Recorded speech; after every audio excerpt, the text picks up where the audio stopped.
Hit that like, hit that subscribe. It's the end of the month. We need these likes up, my dogs. We need to get this deep into the algorithm. Need your help. Let's go. Gonies, mount up.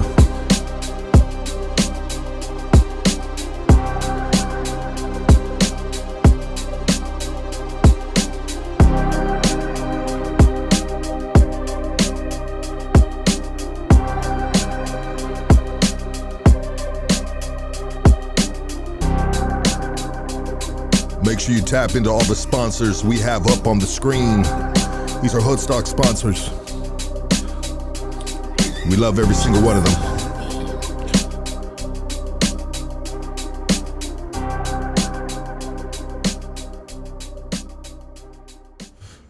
Ooh. How's that feel? Oh man, I love it. This is how to create the cleanest 3D Smooth. Smooth. Oh man. Mr. Casey, sir. Is it game time? It's game time. Let's blast off, gentlemen. Thursday evening. Game time. Let's go, baby. Ooh, we taking you on a journey on this podcast right here, baby. You better buckle up and put your astronaut motherfucking helmets on, motherfuckers, and pull out the red cups. Tight. It's time to tighten up them panties, Katie. Casey. Let's go. Game time. Yes.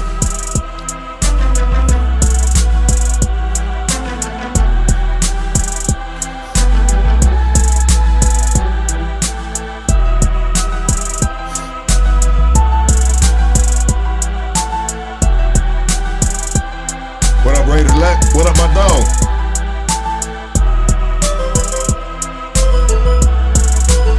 I got you on that green Hoodstock sweater, my dog.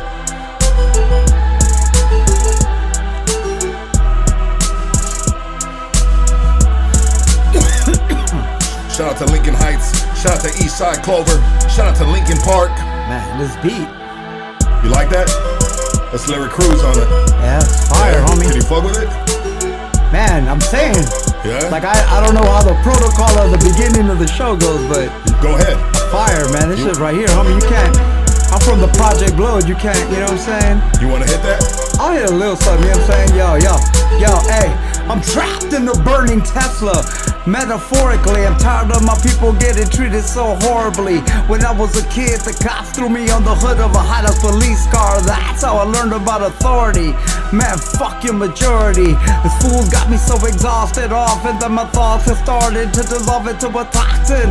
Always seem to paint myself into a coffin. I'm trying to telecommunicate with the dolphins. These motherfuckers are golfing just a little too often. And I ain't knocking the hustle, but I heard these motherfuckers hate my people, so I'm like, fuck you. Hey! You know. Let's go, baby! We got a real MC in the building, Oh, dog. that's for sure. That's for sure. We got a real MC in the building. Now you know why he's here, my dogs. We're gonna give you a little history lesson on this man and the flag that he's held high for many years. And obviously still is. You heard that right there, my dogs.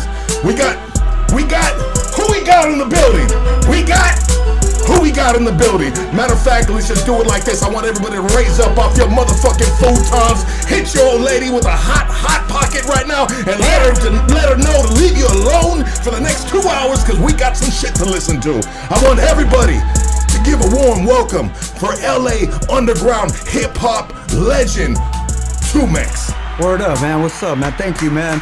Hey, I'm grateful to be here, man. Thank you for the invite. You know what I'm saying? Thank you for letting me have access to your people out here. I love it, man. Thank you. Shit, my people is your people, That's brother. right. That's right. Yeah, absolutely. Man, LA. we got Tumex in the building. Oh, man. People don't, there's a lot of times have changed, and we talked about that previously, Right. Before we blasted off into this fucking, what do we call it? What was I having in downtown LA, bro?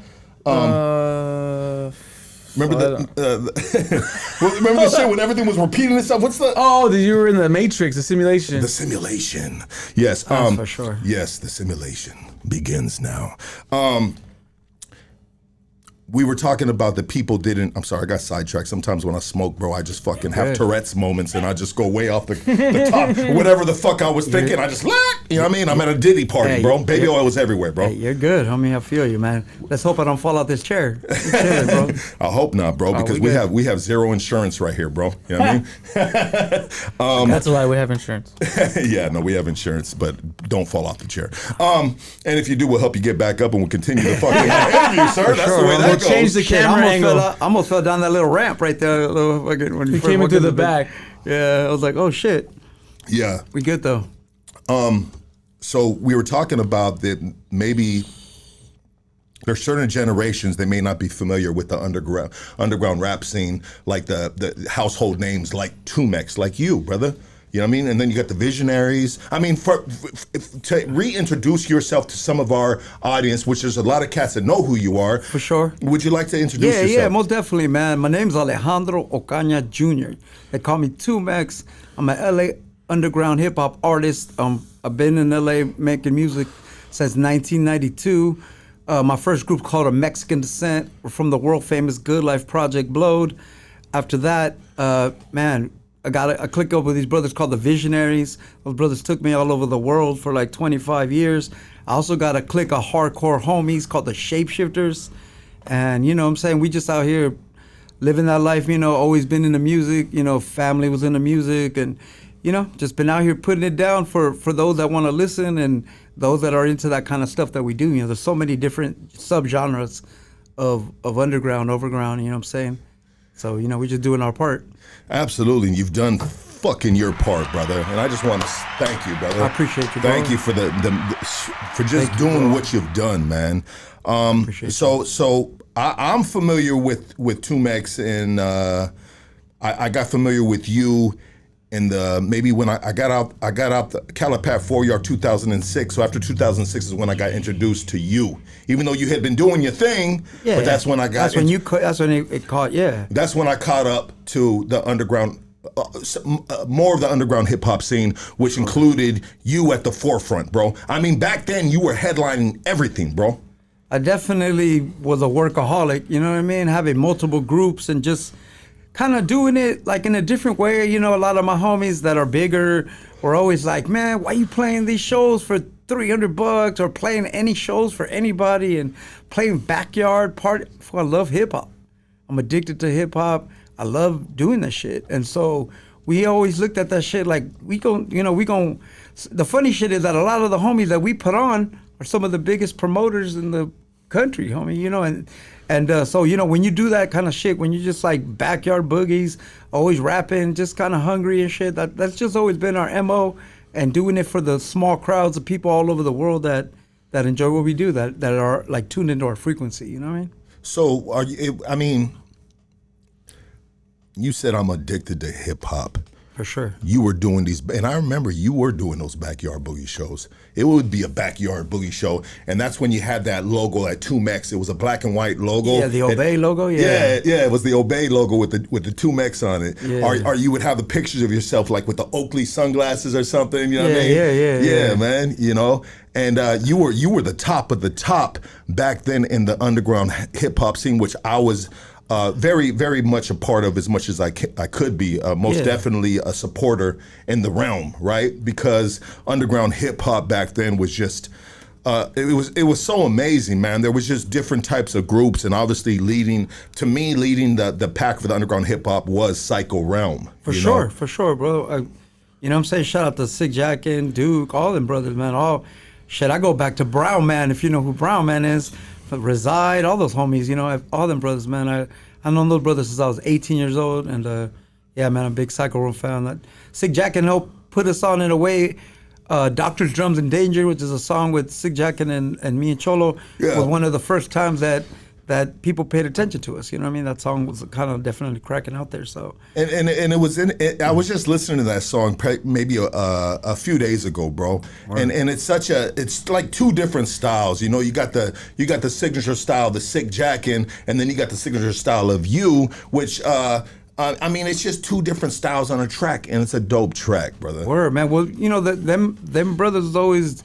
We was, you know, at the Good Life at like 19 years old, maybe 19. I would see them at East LA College playing all the Mecha circuit. Remember Mecha, all that, you know what I mean? Yeah. We used to be in. What is doing the all that kind of Mecha stuff. circuit? Tell us a little bit. Give us some history, bro. Yeah. During, in all the Cal States and all the UCs and shit, there was an organization, Mecha, which was like a pro Chicano, awareness, love of being pro Chicano. And so every kind of like college, like East LA, Northridge, Dominguez Hills, every college had its Mecha, and they would meet, throw events, promote cultural awareness for being proud to be Mexican.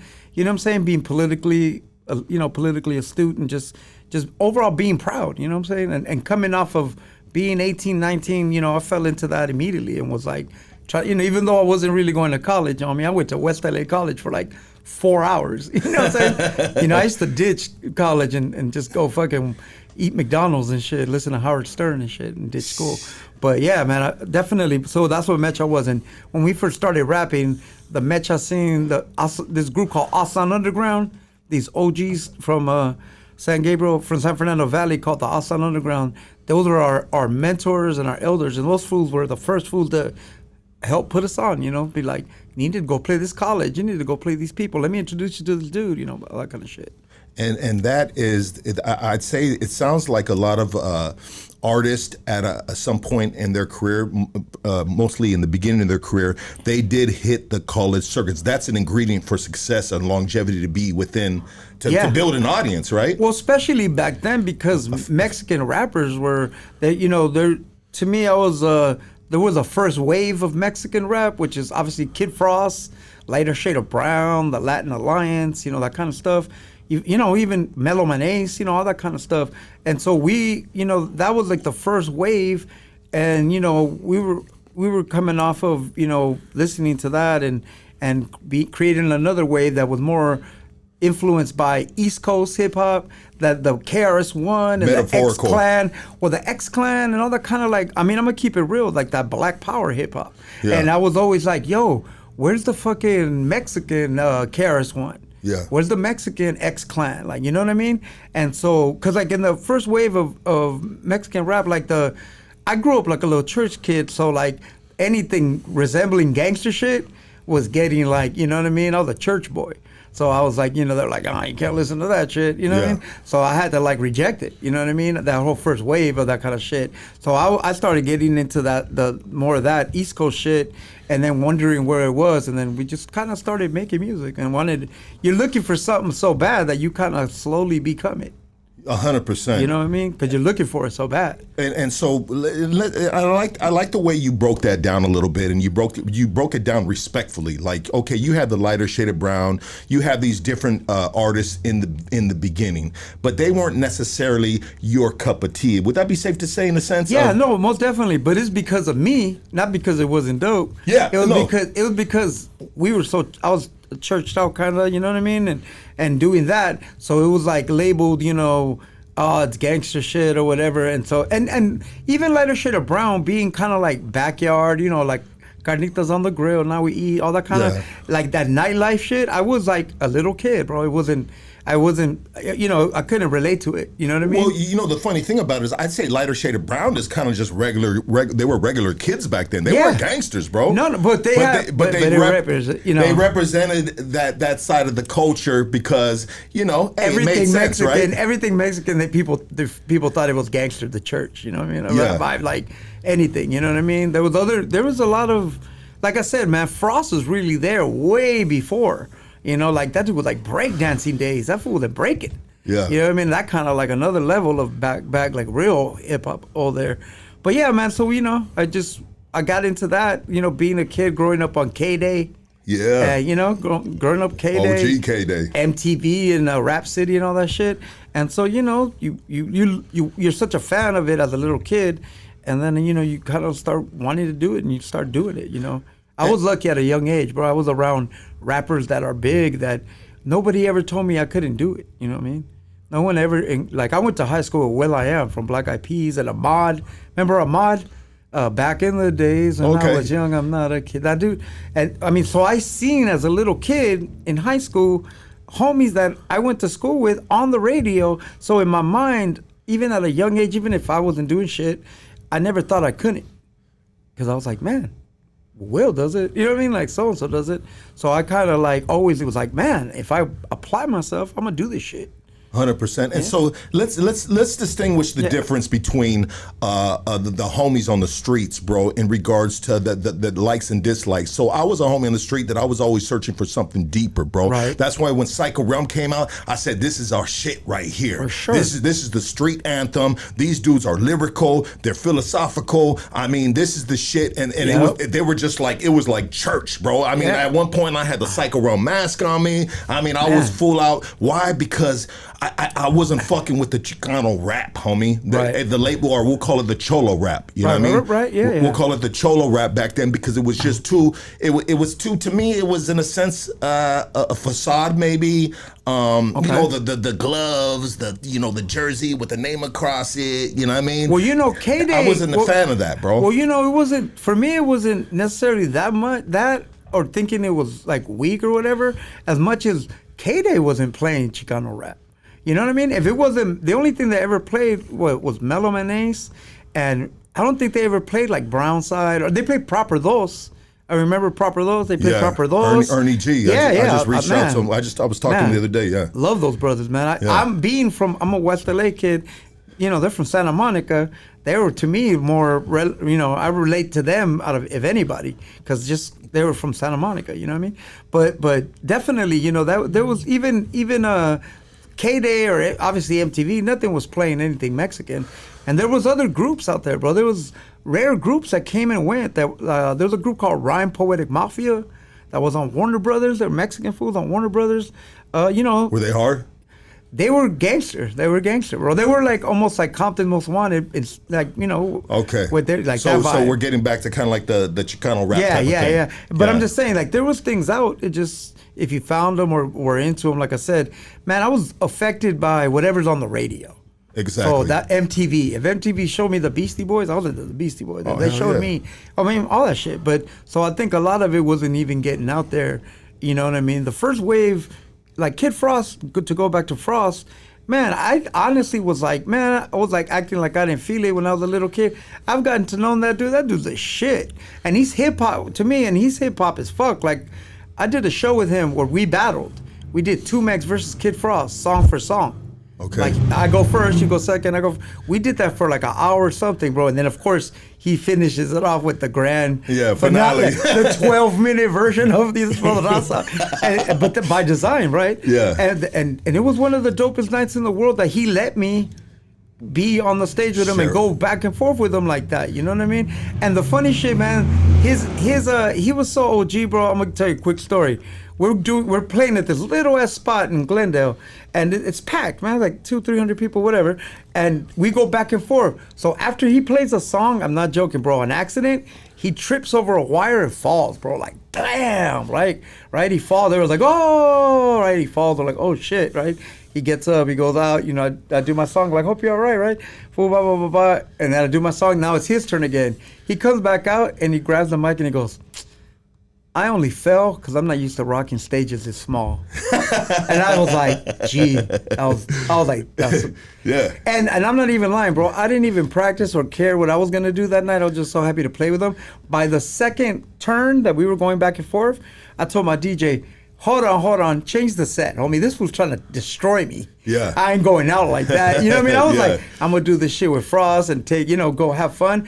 By the second song, I was pulling my guns out. It's time to compete. Yeah, because I was like, because he's trying to kill me. Yeah. He's got breakdancers, OG Heckle and Jekyll. Come on, man, let's go. Heckle and Jekyll. Yeah, you know what I'm talking about? Bro, I was in prison with Heckle, bro. That's my boy, bro. And that's my boy, Rest bro. in peace. Yeah. And they were, but I'm saying he brought his lady and a dude to like kill it and sing. And I was like, oh, Kid Frost's trying to kill me. I got to do this. Yeah. So I just, that's what I like, bro. Hip hop.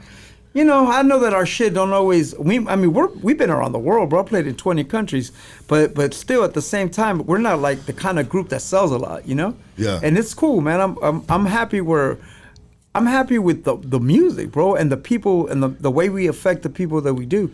You're not gonna affect everybody, bro. Not everybody's the Black Eyed Peas, bro. You know what I mean? Not everybody had that career, bro. You know what I mean? You could have easily been a member of the Black Eyed Peas. Oh, I You used to would've drive them killed it, around. bro. Oh, no, I don't dance, fool. I was a fat kid. Yeah. Those fools are dancers. But you had know the what I mean? flow though, bro. And you still got the flow. But you know what? obviously. Later, bro. He was doing that when he was 16. I don't feel like I was even nice till I was like 19, 20, you know? Yeah. But for sure, yeah. I was lucky enough to see some cats at that young age killing it, you know? Absolutely, man. We got so much different, man. There's so many different topics that I want to touch on. I'm here for but I think so. You were raised in West LA with moms and pops. Yeah. Well, I was born in East LA at USC Medical, but then at like age 1.5, we moved to Mid City, and that's where I grew up from like 1 to like 17. Mid City on La Brea and Washington. Okay. And so it was a hostro, you know. Yeah. I used to be the hostro with the hotels. So that's where we grew up, man. It was like there was the hostro right here in Washington, and we were on Sycamore. So How was it growing up on the host? Not necessarily on the hostro, but walking the hostro, right? Oh man, the hoes used Not to for give sale, us. Oh, dude, I used to get $1 to go get the hoe a beer at the liquor rama and shit. You know what I mean? Like the lady would be like, go tell you know, because you know they're hookers, bro. You know they got everybody in the neighborhood in control. You know. Yeah. So they'd be like, go tell Ben that Cookie wants a beer and shit. And you'd walk over there. A Cookie wants and she give me $1 or some shit, which back then. Yeah, get you a beer. $1? No, but I'm saying for me, I get $1. Like $1, like who knows? Ice cream, soda, all kinds of trash. But then so I'd go get a beer for her and shit like that. When we were little kids, we'd be playing baseball, and the hookers would come out and be like, "Let me show you how to bat," you know, that kind of shit. Like, you know what I mean? My dad be What pulling bat in would for you give work. him? Dude, yeah, no, that's a little kid. My dad pulled in from work like, what the fuck? Get the fuck in the house. You know, like you just see like a hooker trying to teach you how to bat and shit. Like, yeah. He's like, Cookie, don't be teaching my son baseball. For real, bro. I'll call yeah. you later. Yeah, right? Yeah. And I don't think he was that up on it, but yeah. Nah, he was an old school Mexican, you know what I mean? He was like, so how was the dynamics between moms and pops? You know what I mean? Was one firm? Was one had a heavy hand in your upbringing? yeah, you know what? Full of love, always broke. We were hella poor. We were the only ones like on our street. We had 2 or 3 families that are to this day family to us, like the Gonzalez family, the Rosales family. They all took care of us. We all went to church and shit. But my family was like the one with the apartment. Everybody else had a house. Okay. So we were kind of little. I knew we don't have a house and shit, but we were the poor family, I guess. But all that street took care of us, and it was like a Mexican black neighborhood, and we just grew up like little kids doing little kid shit, but kind of seeing the crack era happen. You know what I mean? See the hookers go from being half-ass cute to fucking strawberries and shit and crazy shit like that. You know what I mean? Shut the fuck up. Yeah, oh yeah, selling crack. Food used to have a hole. There was a building on our corner where the dude punched a hole in it, so he would, you know that law where as long as you don't got the drugs on you or whatever, you'd have it right there, like next to you. You know what I mean? Like, so you're not, shit ain't on me or whatever. So we were, seeing all that shit in real time, learning that's how that goes, and when they would take away a dude for selling crack, as soon as the cop car would pull off the street, we'd run to the hole, stick our hand in there. There'd be money in there. If there was ever rocks in there, we would just be like, throw that shit away. You know what I mean? But throw you that shit in the take trash. the money though. No, I mean we didn't know. We would never touch the rocks. Fool, Yeah, but you get the money. Oh, dude, fucking $30 fool. That for 2 little kids, Yeah. 3 little kids, fool. That's like, next thing you know, you have to fucking eating a half pint of ice cream with a spoon and shit, like a little fat kid. You know what I mean? But yeah, just regular shit, man. LA shit. You know what I mean? LA, just trying to be my family tried to get me in church instead of being, the families on my block were all a little more churched out and a little more trying to be wholesome than being on that dirt shit, And so your family worked hard from falling victim to the streets, which basically was at your doorstep, your sidewalk, right?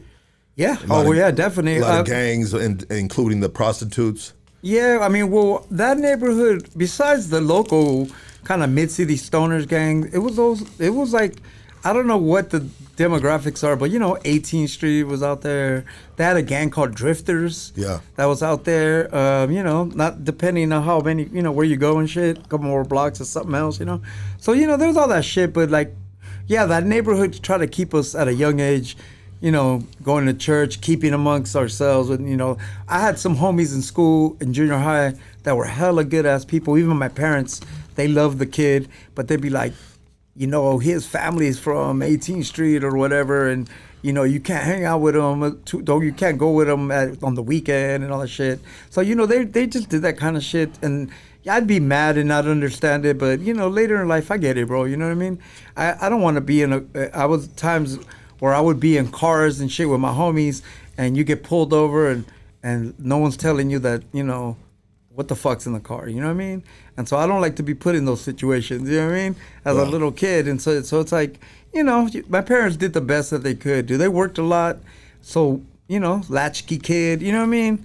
That kind of shit, you're out there with the neighborhood kids just trying to stay out of trouble and shit, You well, shout out to your parents, brother, for working hard and keeping you on the right side of the street, right? Yeah, they definitely tried, man, you know what I mean? Nothing's perfect, you know what I mean? But we tried, bro. I never did anything too crazy. For me, ditching school was like if I did some crazy shit, you know what I mean?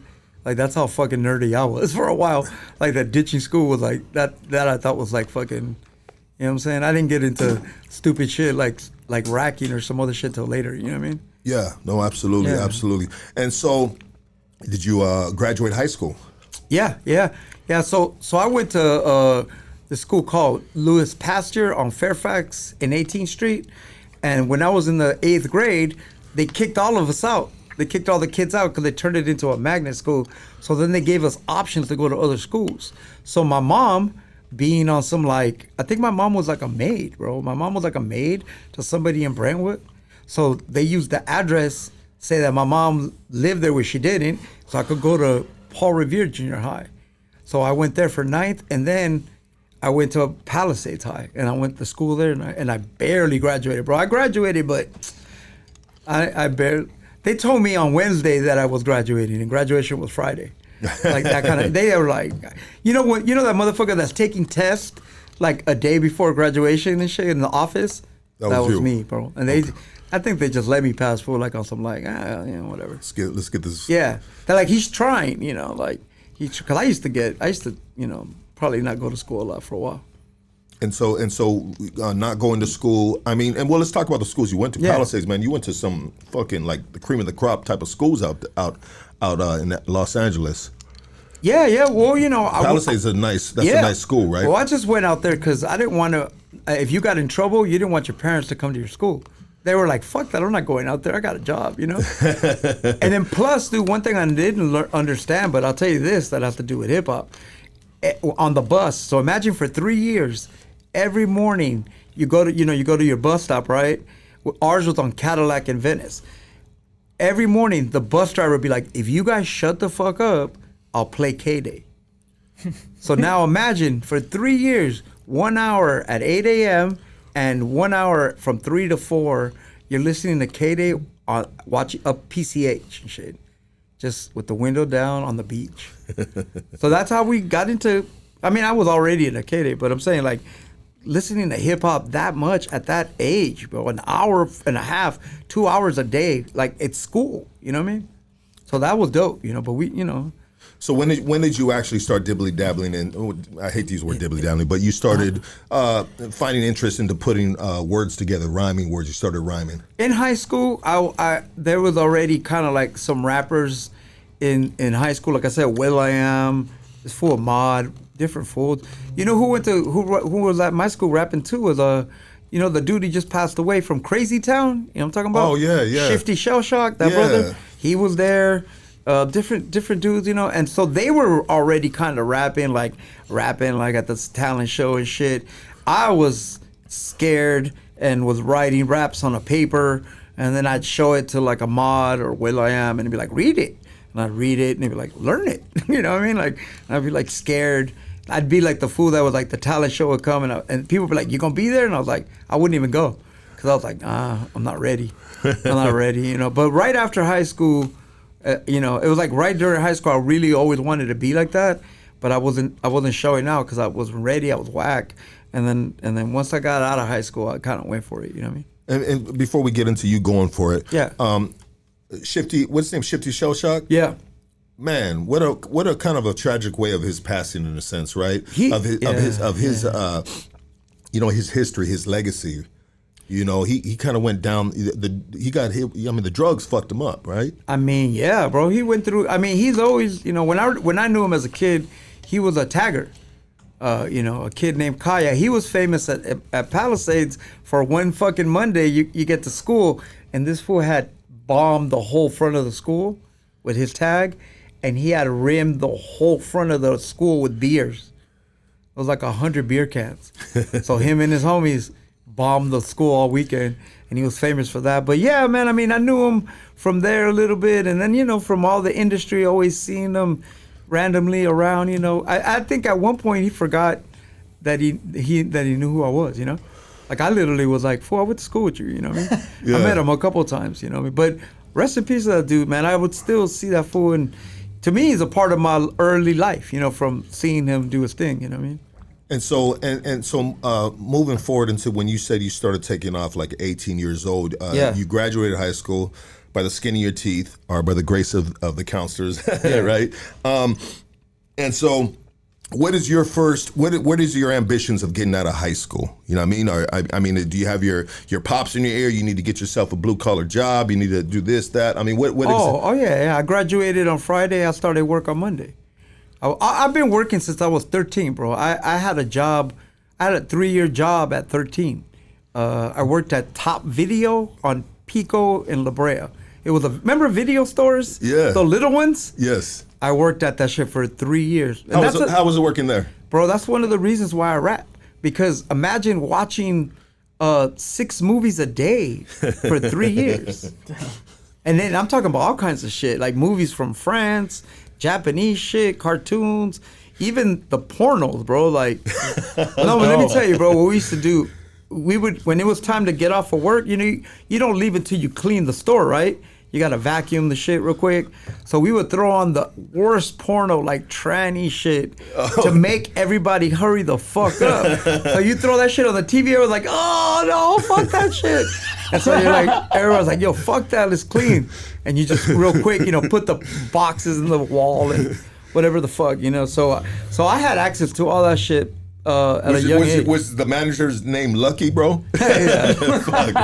Sound like something I would do to my employees, bro. Nah, some Asian fools, you know, pay you under the table shit. Sick ass fools, you know, I take that shit. You know, you're a little kid, bro. You know, you just want money for fucking cassettes or shit or whatever. Man, let's talk about that generation, man, when they had video stores, man. Yeah. And that, you know what's funny is Quentin Tarantino, he worked in a video store. Oh, yeah. He worked in a video store before he started making movies, and him and his group of guys that worked at the video store, they were known out here somewhere, I forget exactly where, for the video store, because people would come in and they loved talking to these dudes, because these dudes would put them up on everything, right? all the movies, bro. Yeah. Were you kind of like that a little? Well, we weren't experts like that, because I know what you're talking about, like if you were really into all that shit. Yeah. But we knew our shit. I think for us, we were in the hood right there, so the whole thing was like, how many copies you got of Eddie Murphy Delirious, or, you know, whatever the fuck, that you know, that hood movie that would come out, or whatever, you know? Yeah. You know, back then, movies were expensive, bro, so even buying those, they would be like, every time a movie came out, they'd be like, how many Beverly Hills Cops do we get? Yeah. Do we get 3? Do we get 5? You know, sometimes you got 1 and there's fucking 40 people asking for that shit, you know? So all that kind of shit, just all that. I used to jack the posters. Yeah. You know what I mean? Get the posters and shit. Because they're always getting all the posters. And they could only put, it was a little store, so they could only put fucking 3 or 4, and then everybody wants the fly ones, and you know, whoever was the employee that was there longer than you got the better shit. The better posters. Yeah, like those are mine. Don't touch that shit. You know, I'm the manager or whatever. So then you get some shit. You know, the longer you're there, you start getting shit. And, perks. Yeah, exactly, dog. Videos, all that shit. You know what I mean? So you work in the video store, man, which is I don't know. I love a story when it starts off with a video store, Right? bro. I wish they still had them, man. I remember that, Blockbuster Warehouse, man, they just had all, and then all the hole in the wall video stores were fucking everywhere, bro. Yeah. And then they went to from the VHS, and they went to the fucking DVDs, and I was gone by then, yeah. But yeah, for sure. You were in the VHS. I was in stage. the VHS, the homemade video store, like the little ones, you know what I mean? The little, the mom and pops, you know what I mean?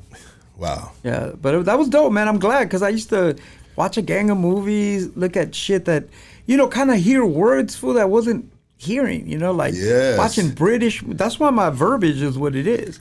It's like it encouraged me to read because you're watching some movie, you're like, what the fuck? What the fuck does it mean? And then like you got to go look it up because there was no internet. You know what I mean? There was no Google and shit. Yeah, you had You're to like, open what? up a dictionary. Yeah. Yeah. And that's another thing about hip hop. When you listen to all these New York groups, for example, and they talk about their streets, how we talk about Compton and our, neighborhood, Linden Avenue or whatever. And then you go to New York and you see the shit and you're like, oh shit, that's what, Yeah. it puts the song together. And so, that's, but yeah, I was all into movies and all that little shit, man. I was like I said, I was a little kind of church kid. I went to church a lot for a while, and until I got a little older and got away from it, and then, I really got into music, man. I was all an MTV kid. I mean, you said 48, right? You're 48? Yes, sir. So you're an MTV guy, right? Oh, 100%, yeah, brother. bro. And when you said the Howard Stern, that's when Howard Stern was good, bro. Bro, Howard, yeah, oh, fuck yeah, when he Now was he's funny. fucking trash, bro. Oh, yeah, I haven't listened to it. But yeah, back then, oh my God, that shit was funny as fuck. I mean, he's still a legend. I don't want to shit on the dude's name, man. And if I see him, I'm gonna fucking, they get older, bro. I'm and gonna bow, bro. You know what I mean? just like most people, bro, when you get so much paper, you lose your edge sometimes. You know what I mean? And that's what happened. Yeah, And it's paper. Yeah, and he deserves it, bro. He put in years. 100%. Yeah, for sure. Yeah, you got to. I mean, anyways, yeah, we can talk forever about Howard Stern and his shows he used to do, but we're here to talk about Tumex. For sure. So as you as you're growing into Tumex. I mean, when did Tumex? When was? Am I jumping too far forward? Oh, when how did I come up with the name and the whole Tumex. hustle? Yeah, when did it all start? Yeah, in 11th grade. So in 11th grade, we rolled, me and my two tight homies. One dude's named Robert, my other homie named Memo, rest in peace. And we were a little clique with a bunch of cats from school. Because now I'm going to Palisades, but it's full of Mexican cats from all over the city. So my boy Memo is from Boyle Heights. Other Mexican food that we kick it in our crew are from Southgate. So now we're meeting foods from Southgate, Downey. Food that some foods don't even grow up with black kids. I grew up in Mid-City with black kids, and I used to have certain kind of Mexican homies that didn't grow up in neighborhoods with black kids. They were like, man, them fools. I was like, fool, I grew up with them. You know what I mean? Grew up in their houses. You know what I mean? It's different, right? Yeah, well, it's a different slant. I was 3 years old in black people's houses, like, getting called that word. You know what I mean? And like, tell your mom, that he's gonna eat with us today or whatever. Like we were fucking integrated, bro. It's just the way it was. That's the way Mid-City was. You know what I mean? Yeah, and that's where a lot of sections are in L.A. Certain parts of South Central. Yeah, exactly. Yeah, for sure. Which cats from like East Los Angeles, Northeast Los Angeles, and different areas. Like we can go on and on. Couldn't relate back then. Couldn't relate necessarily from that. You know what I mean? But we always related to hip hop. Yeah. We related through hip hop. For sure, yeah, no, you're right, bro. I mean, a lot of cats used to always tell me, why you listening to this black shit, this hip hop shit? And I'm like, fool, you're listening to Marvin Gaye. Yeah. Like, you know what I mean? 100%. Or Zap or whatever, you know what I mean? Well, back in the day, we would have, I'm going to be honest, bro. Back in the day, I'd be in the penitentiary, 18 years old, Crazy. and there'd be older homies that would kind of say that, bro. Yeah, for sure. And so, back, I've always been witty. I've always been a little quick with the, with my shit. And I'll be like, bro, who the fuck you think sings these motherfucking oldies, bro? Yeah. You know what I mean? Yeah. Who you, bro? That tattoo you got on you? You know what I mean? Yeah, for sure. Drifting on a memory? Yeah, but once again, to me, it was more like, where's the Mexican version of? And so, and it wasn't. And what happened to that? Well, it wasn't that it wasn't out, bro. It was that the record industry didn't give a fuck about us. for a long time. So do you think So they was never giving fools chances for a long time, bro. 100% until now. Yeah. Oh yeah. Now Until it's all open. 2025, bro. Oh, yeah, it's but all we'll open. get to that conversation because I think it's a great conversation to be had for with sure. with an old school cat like yourself, bro. Yeah. You know what I mean? It's been in this game, and so let's be honest, bro. So 2Mex was since the 11th grade. Yeah. Okay. Oh yeah. So we had a little crew. We were like, one day, me and my boy Memo were about to take the bus home, and he's like, we need to call ourselves. What should we call ourselves? Like the whole crew. And he was like, we should call ourselves 2Mex because we're too Mexican. We're fucking little kids, bro. We're little kids. Yeah. We're too short, right? Yeah. Too short. Like we're 2Mex. Like we're too Mexican. I was like, yeah, that's fresh. Yeah, 2Mex. Oh yeah. You know what? When we get to school tomorrow, because there's no phones. There's no fucking cell phones, bro. What are you gonna do? Call up 11 fools on a house phone? You know what I mean? So you know what I mean? So we're like, tomorrow when we go to school, we're gonna go make it happen, right? We're gonna let people know that's tight. Immediately, bro, I had a job. Immediately, as soon as I got home, I went straight to the mid-city swap meet. And I went to the Chinos and I was like, yo, let me get that embroidery, homie. Let me get a 2MEX, like the Mexican colors, blah, blah, blah, right? Yeah. And so I went to school the next day with my 2Mex hat. Like, I already got the first crew hat. But fool just started calling me 2Mex. Because I was already, some fools knew that I was trying to rap, a little kid. Like, so then before I even got a chance to we got the chance to suggest the name 2Mex to the crew, I was 2Mex. So boom, I'm 2Mex now. And I'm like, okay, I'm 2Mex. And then it was like, well, what are we gonna call the crew? And then we were like Latin Legion of Doom and all kind of stupid shit of Mexican descent.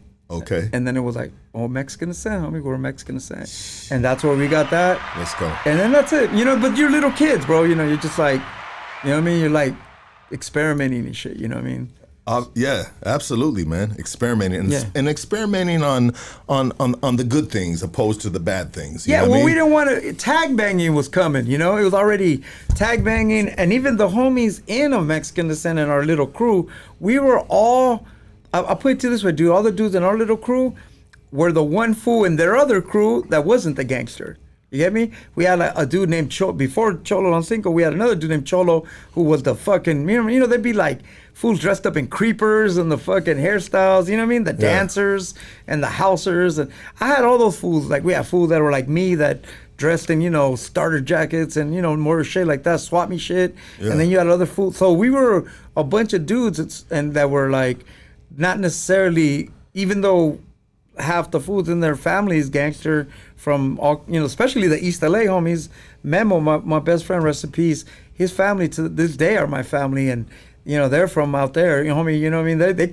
They were doing it big, homie, with whole head tatted up, you know what I mean? Yeah. You know what I'm saying? The whole trust no bitch, you know what I'm saying? Like trust no bitch. The whole shit, and they bro. falling in love with every single one of them. My homie had gang kids, yep. But all that shit, you know what I mean? And so, but they were family, bro. So I got to see, even though I'm not a gangster, I got to see that side from his. They were my other little family, and they were really, I don't throw my people's business out there. They were doing it big, you know what I mean? For a minute, or doing all that shit that was popping. But tag banging was coming too, so we had to be careful because everybody was turning everything into tag banging. Yeah, party crews. It was dangerous crews. now, and even party crews were rough too, bro. Oh yeah, you get fucked up by some party crews. Well, dude, that first wave of party crews. That shit was the gayest names you've ever heard in your life, bro. Like, and shout out to the haircuts too, huh? Oh, remember man. The haircuts? Bald head with a fucking bang or something, you know what I mean? Let me take a second to clown one of my best friends, Robert. Shout out to Robert from oh my God, Boys for Hire. Boys for Hire. Yes, Robert. Sponsored by Diddy. I love you, bro. You were in Boys for Hire. Anyway, okay, but all that shit, you know what I mean? Hey, who came up with that name? Who knows, bro? But you know what? I wasn't even that. I couldn't even get in that shit because I wasn't the creeper guy with the. I was like, I was at the starter jackets and the whatever, baseball team, anything Raiders and Dodgers and. Bro, starter jacket, man! Shout out to the starter jacket. Shout out to my what was it, Georgetown starter jacket back in '92. Oh, you had that one? See, you could only have jackets that go along, even if you're not a Crip or a Blood. You know that your color, you could never wear nothing. Dude, I didn't wear anything red till I was 30. You know what I mean? Because everything had to be blue or you were over there, you know? Yeah. So everything was Georgetown, fucking Penn State, you know what I'm saying? Everything was blue, you know what I mean? Everything. So yeah, I never had the Georgetown, but damn near everybody else did, you know what I mean? That was a popular ass jacket, huh, bro? Or anything blue, you know, they all had secret meanings. I think you know? that's what it was, bro. It was the blue, bro. Yeah. Oh, there was a dope blue. That's why it was a real dope blue. It you was know? nice blue, yeah. So, you know, it was like, oh, you know, you could only wear, you know, X amount. And then all of a sudden when the tag bang came out, the hats meant different shit. So, you know, if you got, you know, with the KC, you know, Yeah. Kitchen Crips, or in our school, if you had a Seattle Mariners hat, it was a crew called Sex Jerks. Sex jerks? Yeah. Were they sponsored by Boys for Hire? Nah, those fools were black fools. Oh, okay. There's Sex Jerk, and then there was another fool called, if you wore a Detroit Tiger hat, it was the Kings of Drag.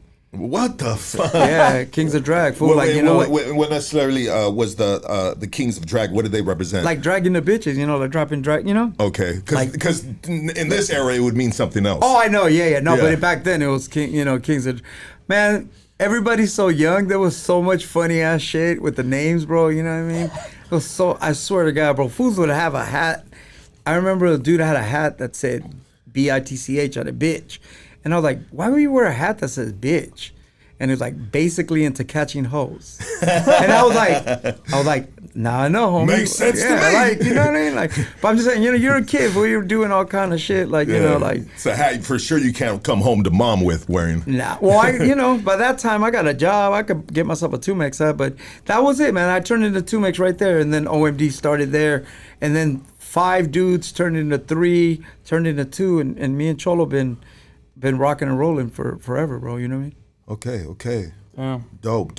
Yeah. So, you start doing shows. You're working. How does it all start taking off? We admit to ourselves that we want to be rappers. We start. I'll tell you the quick story. So OMD. Real quick, is there a backup plan, or is it just we're gonna make it and we're gonna do this? No, it wasn't that serious yet. It was more like I have a job. I had a job, and like I said, I was fronting like I was going to college. But then I was like, we have a DJ on our block. His name is Jose Gonzalez, DJ Gonzo. He worked at LA High School. He was a coach. Everybody loved him. He was a quinceañera DJ. He was the all-around party DJ in our hood. Any quinceañera, any birthday, this fool's playing it. You know, Spanish music for your parents, hip hop, everything. So he was the DJ. I used to carry his records and shit, follow him around and shit. And then one day we had a homie that said, at LA High School, the best rapper in LA High School is Mexican, and his name is Render. And he's from MCA, you know, whatever, and he's the best Mexican rapper. And we're like, let's go meet him. Went to go meet him. This fool was laying on the couch with his lady and shit. I was like, he's like, you rap? Yeah, rap for me. Blah blah blah blah. He played me a tape. I was like, yo, we got this group. You want to practice with us? And he goes, I don't want to practice with this because I'm solo, but I'll go hang out with y'all. And he came and hung out with us. We started practicing, and he actually taught me how to freestyle, bro, because he was bagging on me all the time, and I didn't know how to freestyle, so I had to learn because this fool was roasting me, and I was like, oh, I gotta fucking learn how to fucking freestyle to bag them back. But me and him were the ones that took it seriously. The other 3 fools in the group, they did. One fool got, I won't say it because we're family, but his wife, he was like, he was married, bro, with kids, and his wife was like, fuck this dream, you know? This ain't dream ain't happening. And me and Danny were the ones that were like, we're doing this shit, kind of, you know, like, and we just tried, you know what I mean? And the first time we ever rapped, somebody wanted to manage us. That's why we knew. The first show we ever did in our backyard, fools were like, can I manage you? And so ever since, every time we knew right off the top that we had something. We didn't know what we had. We weren't dope, bro. We were rapping over a Tribe Called Quest records and shit, you know what I mean? But, you know, we just started playing shows and, you know, getting out there. And how was it back then doing those those small shows? I mean, you obviously you had the bug already, and it's just kind of fueling the dream in a sense, right? Depending on who you are, you get treated like shit. We used to go play at East LA College, and I remember one time, I'll never forget it, bro. That's why my dad didn't come see a show for like 5 years. I brought my dad because I wanted, like, check this out, I'm a rap.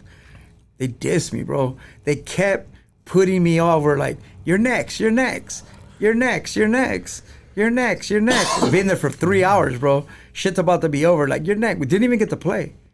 And my dad was like, just went home, and I was like so ashamed that I was like, damn, they did me so dirty. The next time that my dad saw me play was like 6 years later at the sold out Troubadour stage diving. I had to wait for years because I didn't want to invite him to, because I was so embarrassed that I had just got treated like shit. I was like a nobody, you know? And so that's how I learned to be humble too, bro. I learned to never be like, man, treat our promoters good.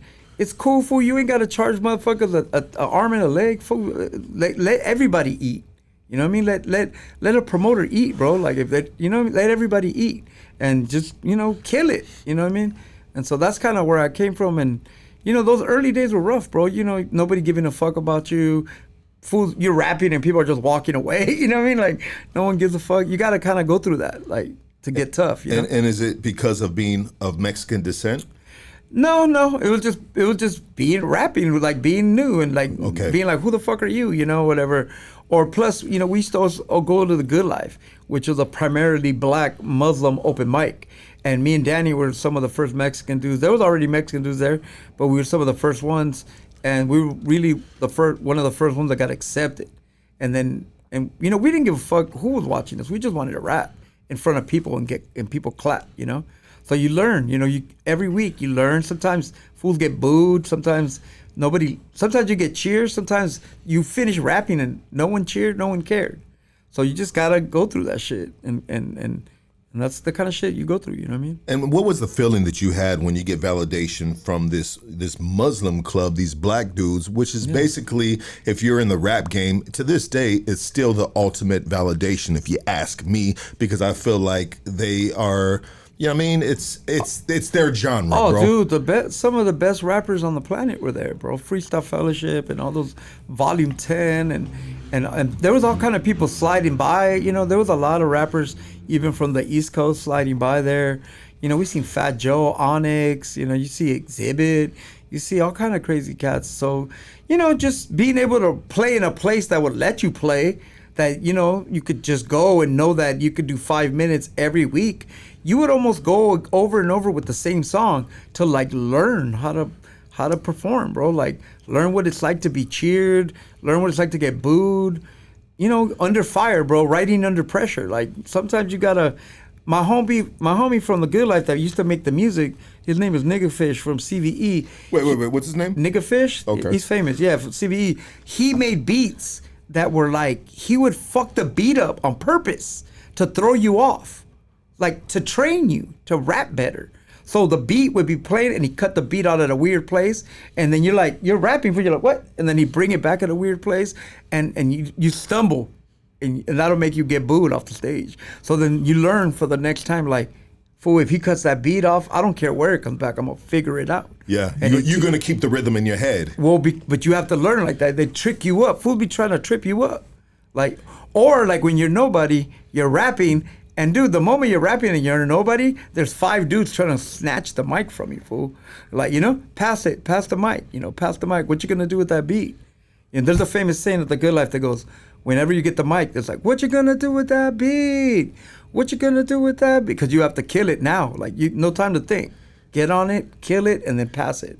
Because there's 5 more fools behind you, like, trying to push you off the stage to get on there, you know? So this is the difference. What you're describing to me is the difference between underground hip hop and dudes putting on somewhat of a costume and rapping. I don't want to say costume because I'm gonna be shitting on some fools, but you feel what I'm saying? Like this, there's levels to the art. Right. What do you? And this is at the highest level at this time. I mean, it's like a little dojo, you know, at the time. Yeah. I mean, you don't know what you do. You don't know you're going through it. Now, as an older fool, I can tell you. Now I see it from a different way. But now you're like, when you're going through it, you're just going through it. And you're just happy to be there. You're happy to rap. You're happy to get. And yeah, dude, you know, I mean, I grew up with black people, so I never was looking for black people's acceptance because we all were intertwined in Mid-City, at least. And so, you know, but yeah, of course it feels good to have the black dope ass rapper that you admire, like, you're dope, kid, or whatever, you know what I mean? So, You just and gotta thank you keep for pushing. clarifying that too. Oh, yeah, brother, for sure. Because I might have presented it in an improper way. No, bro. no. You're giving it from your perspective, which is yeah. I feel what you're saying. I'm just Yeah. saying, like, I never thought of it that way. Like, the good life, bro. There was black and white tension. At times, there was Mexican and black tension. There was Christian and Muslim tension. There's a famous rapper from the good life named Pigeon John. You heard of that dude? His name is Pigeon John. And he's Christian. He's a light-skinned black fool, so he's white and black. And the Muslims would be talking shit to him. And because his mom is white, right? And this fool would get on the mic in front of 300 Muslims and be like, how could I call my mom a devil when she makes me pancakes in the morning? And he shut them all up. But with kindness, fool, with love. Yeah. And I would be like, what? Everybody loves pancakes. No, but I'm saying, like, how could I call my mom a devil when she makes me pancakes in the morning? Yeah. And you're like, damn, like, right? Yeah. And so, you're learning, bro. There was white boys getting treated like shit because they were white over there. There was Mexicans and blacks having issues, and there was all that shit for sure.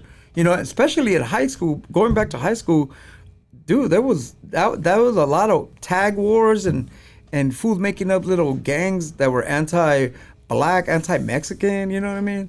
There's a lot of that shit in my high school because you're still dealing with fools that don't want to unite. You know what I mean? Usually it's over a bitch. You know what I'm saying? Always, bro. It's usually always Thank over you. a bitch, bro. I've been saying that forever, bro. Now, let me Beef is tell you. always over a female. In my school, the popular couple was a cool ass Mexican fool and a cool ass black girl, and they were the popular couple. They fucking did all the shit. Everybody loved them, and some fool was mad as fuck at this, and that would start some shit. You know what I mean? Over a bitch. You know what I mean? So that kind of shit happens. You know what I mean? But you learn as you go on through life that that's just gonna happen, bro. You know what I mean? Like, you don't even be knowing that you're fighting over someone that you don't know what the fuck's happening and shit. I don't know why that makes me so happy. I'm glad that it was a Mexican dude with a black female opposed to the opposite, a black dude with a Mexican female, because then it'd make me a little depressed. I don't know why. But anyways, shout out to that couple. I hope they're still doing it big. For sure. And living life. Wow, bro. You have a lot of history, brother, between your lifespan, man. Yeah, for sure. And so. And then just the good life, bro, sounds like the underground, the ultimate underground, like an underground we see in the movies, an underground you might have seen in 8 Mile. It was, bro. It was You feel me? like 8 Mile, bro. Yeah. And it was happening in different parts of the city too, bro. So like in the valley, in Sherman Oaks, there was a thing called the basement that was popping off. In the IE, there was some other shit called, I forgot what the one in the IE was called, but there's a famous one in the IE where fools would be like, man, on Wednesdays or whatever day it was, we're gonna drive to Riverside because at Riverside there's an open mic and blah blah. So it was like, I remember going to San Diego when I first started rapping, and battle rapping fools just trying to jump you. There's a lot of thirsty shit. Competition was like that. Back because it was. Battle rap was all kind of big back then, I mean, rapping, bro. Yeah. Hip hop in general, it's a competitive sport. Yeah, for sure. And what you guys were doing is you guys were going out, obviously mastering your craft, but competing at the same time. Yeah, and the thing about the good life was everybody had their thing. No biting allowed, bro. If your hand, I tell this story a lot. If you ever see me rap, I rap a certain way where my hand goes Your like hand, this yeah. or whatever. The way I do that is because maybe when I first started rapping, I would do my hand a different way, and they're like, "No, that's so and so's hand shit." Oh, okay. Like, or you can't do that shit. That's so and so's hand, or that's so and so's little thing, and little, So it taught you that he does that. So even though that's dope, I don't want to bite that. You know what I mean? So what can I do that I'm gonna come next week, and everybody's gonna be like, oh, no, I ain't seen that. You know what I mean? Yeah. Because fools would just come out of nowhere and drop knowledge or drop some crazy shit like a motherfucker you never seen before would come out of nowhere. Even if they came out of other states in New York, and motherfuckers come out of nowhere and be like, that was amazing. What the fuck was that? You know what I mean? Like, Yeah. So you're always getting exposed to different styles, fools that like jazz, soul, intelligent black Muslim shit, pro Chicano shit, pro the good life had rules like no disrespecting women, blah blah blah. You know, this and that. So it gave you like a parameter to be like, this is what it's like to do that. When you got out of there, as soon as you went outside, you could say anything you want, you know? But they had rules and shit. Because it was a Muslim establishment. The lady correct? that ran it, her name was B. Hall. Her and her son ran it as a, you know, it was really a Muslim health food stand. Imagine a little miniature ass Trader Joe's. Like a miniature, like, you know what I mean? Like a little ass Whole Foods, bro. Little. Okay. And that's what it was. And so they would have a stage and different nights, and they did hip hop. And you know, once we heard about it, we went there. And the first time we went there, me and Danny were like, "Oh, we found our home," kind of. You're like, because we went up there straight up the first time, didn't get booed, didn't get cheered, but we didn't get booed, and we didn't. You know, and some people were like, "It's pretty good," you know, and you're just like, "I'm gonna come back again. I'm gonna try this shit again. I'm gonna get that cheer. I'm gonna come back. Yeah, I'm gonna keep coming back." And then, you know, those dudes became some of the first producers, and my first crew. It's called the Afterlife, and honestly, we're the only Mexicans in it. You know what I mean? Like me and Danny. You know what I'm saying? Hip Hop Clan, CVE, Mr. CR, fucking these other fools called Cypher 7, and that was our little, you know, that was our section of the good life. It's this thing called the Afterlife. And how is it rapping in a crew of elite rappers, right? Because you've been in many of them, right? It makes you go for your guns, like I said, bro. I try to stay around people like that. Like, you know, these fools were on the next level, bro. We used to take trips to San Francisco to go to the music conferences, to be in the industry and see what's up with the industry and shit. Yeah. And we be bumping, right? There's 5-6 rappers in a car, and we play this game with the radio. Fucking blind. Play this game with the radio where whatever station it lands on, you gotta rap like that. So it'd be like, you're next. Heavy metal. Now you gotta do heavy metal. Yeah. And then we're laughing at you unless you kill it until you finish, and then boom, next, classical. And now you gotta rap classical. You know, soul. And we would just train each other. Like these fools from the good life, bro. They would grab you up and throw you in a room and close the door and be like, "Fuck it, I'll battle." You start battling you and just checking you. The OGs would check you, almost like a way a gang fool would check you. They check your skills. Because if you're representing that family, you gotta be dope, bro. Like those dudes took me around the world. Freestyle Fellowship and Abstract Root and all them dudes, they went out around the world before us. And because of our association with them, they you know what I mean? They let us, those doors opened up for us. Wow. And then we took those doors and did toured for years, and then try to open it up for a younger generation of the Blowed, which had fools like Dumbfounded, No Can Do, Satire, and different fools from that, you know, that world and shit. The younger cats or whatever. And so usually sometimes it seems like when cats rap in groups, eventually they break off. There's certain ones for sure that stood out from others. Or maybe some just didn't take the trip, right? But they started a solo career, right? They start a solo career. But when I see rap groups, man, that are fucking solid together, bro, and they backing up each other in the right pockets and all that shit, it is a fucking powerful fucking live performance to watch. Yeah, I agree, man. The thing about LA, and you know, I have no problem saying this. One of the biggest problems that we had in LA at that time was that we're a bunch of alpha males. Fool, everybody's next. What, you're next? No, I'm next. You know what I mean? Like, oh, you know what I mean? I'll tell you something. I remember my crew, Afterlife, had a publishing deal one time, Quincy Jones and the whole shit, right? And they were like, okay, I like this little crew of 7 groups. Who are we putting out first? And every group, me and Danny, who are trying to be the humble fools, or like bus driver, this fool bus driver that we had, the young cat that's hot. Every other group was like me. And then the main dudes were like OMD. And so everybody's an alpha male fool. Like I told you, that mentality of like, you have the microphone, but best believe there's 5 arms like this, fool. Like, pass it to me. I'm next, fool. Savages. I don't give a fuck what you're saying, fool. Like, cool. My turn. And that's how fools were, bro. And you only got that moment to shine, bro. You got be lucky that you got a moment to shine. You know what I mean? You know what I want? I want young rappers right now to take note to what he just said right there. I have so many young homies come on this podcast, bro, and I got a fucking catalog of banging ass beats. Shout out to my boy fucking help me out real quick. Lyric and oh fuck. I'm sorry. But anyways, and they are just like, they don't seize the moment, brother. What's a They don't different seize time? the No, it's moment, a different dog. time, Like, bro. there's a beat. You know what I mean? Yeah. Bro, this is your time. You're on Hoodstocks, dog. People are watching. Show motherfuckers what you got. You know? I wanted to rap to the first beat you played before you. The one I was like, can I rap over that? No, but you know what? It's a different time, bro. And every school, every era is different, bro. Those dudes, those like a generation that might be out now.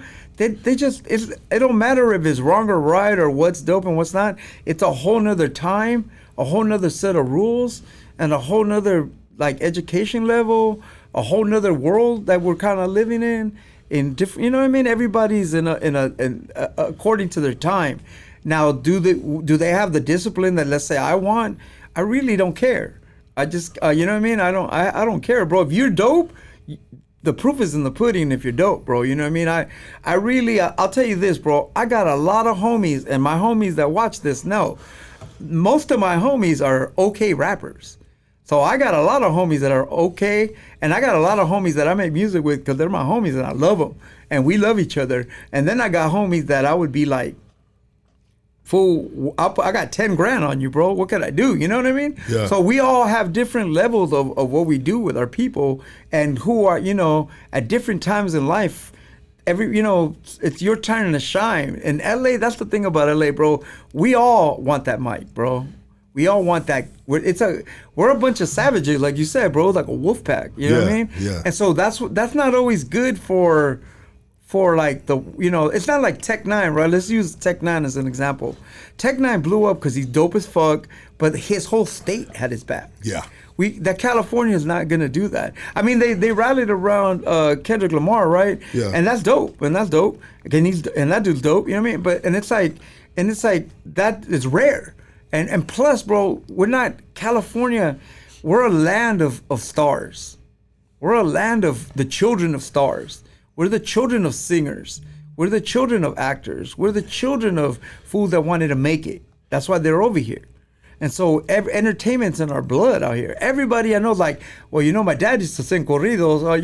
You know, my uncle used to play the keyboard. You know, my dad plays keyboard, guitar. This fool writes songs. So he did that in church. This fool, no, he didn't go to church. That fool sent me to church. That fool was like, like that? Oh yeah, my parents worked. Okay. My parents worked, but bro. they made sure you went to church. Yeah, well, because they were like, they worked, bro. They needed a babysitter and shit, you know? Yeah. Keeping it real, you know what I mean? That's They real. needed a babysitter. For so they real, sent you bro. to church. For real, bro. Okay. But my dad did music, writes plays, does all that shit for himself. And so Danny, my Cholo's family, mom sings, fucking grandfather played guitar. You know, pictures of motherfuckers in the fucking 1930s with guitars and shit, you know? So it's like we're deep in this shit. So whether we're, I don't know, bro, like making it, I had my time, bro. I fucked with so many record labels, Visionaries. We turned down mad labels because the contracts are garbage. I personally worked for Columbia Records, DreamWorks, every label, bro. I've been, they know me, fool. They like, you don't know how many labels have been like, fool, you're dope, but there's no money and there's no profit and peace. Yeah. There's no money. I've literally seen A&Rs be like, the Visionaries are dope, bro. I listen to the Visionaries, but there's no, give me some ignorant shit. Yeah. Give me some shit. Give me that FBI, CIA shit that's gonna put you fools in jail. You know what I mean? They're like, we don't Degrade some women, for God's sakes. Well, you know what I mean? But and the way they do it is like, there's always once a year, twice a year, once every 2 years, they're always gonna let a dope, a Kendrick or a fucking, you know, there's even Odd Future and those kind of, all that shit, you know? Yeah. So there's always like some shit that gets through and it's all love. But there's not a lot of profit and peace, bro. And I've heard that from the record labels.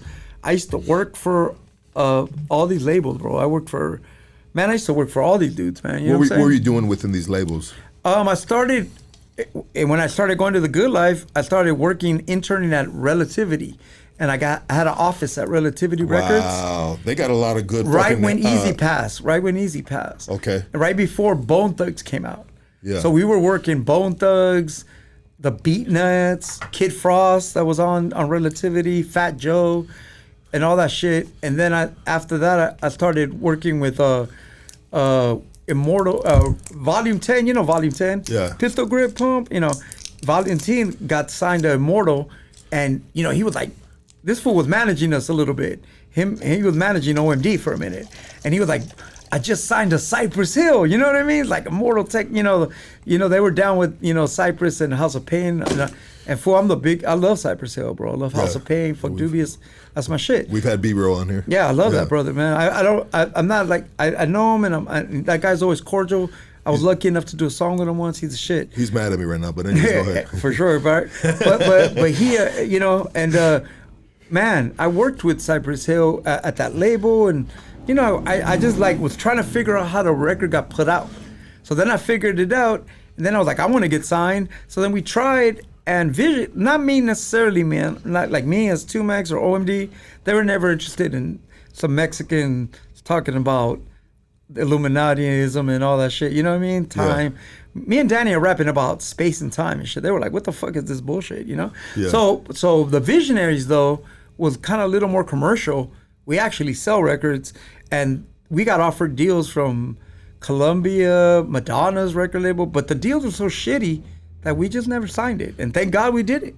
Thank God we didn't, bro, because now we own our shit, you know what I mean?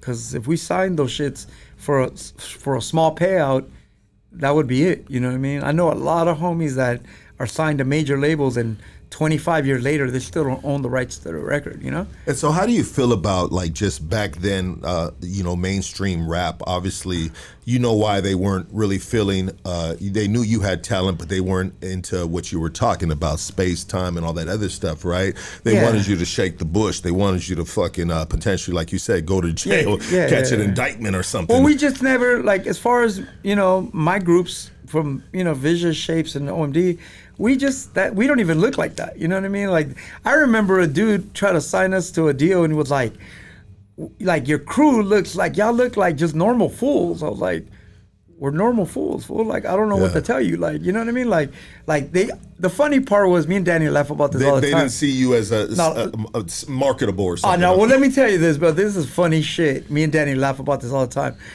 One label wanted to sign a Mexican and he was like, y'all need to like go bald and shit, right? And look look like, a certain way. Funny shit is, as we got older, we looked just like the way these motherfuckers wanted to look later in life, organically and shit. Yeah, thanks to genetics. Yeah, right? Yeah. But these fools, like, I just don't think there was a lot of, when it came to the wave of Mexican rap, like I said, there was Frost, Lighter Shade of Brown, Mellow Mayonnaise, Keys Cuban, and then there was Latin Alliance and certain things. And after that, I didn't see it, I didn't see like the Mexicans, right? The Mexicans were on Wild West, and there wasn't a lot there, so I just felt like the industry wasn't checking, Well, they weren't looking at all. They weren't looking. They were looking for the next hot black guy, well, black dude, right? And then when they were looking, because I heard from people from Dr. Dre, Jay-Z, they were looking for the Mexican Tupac.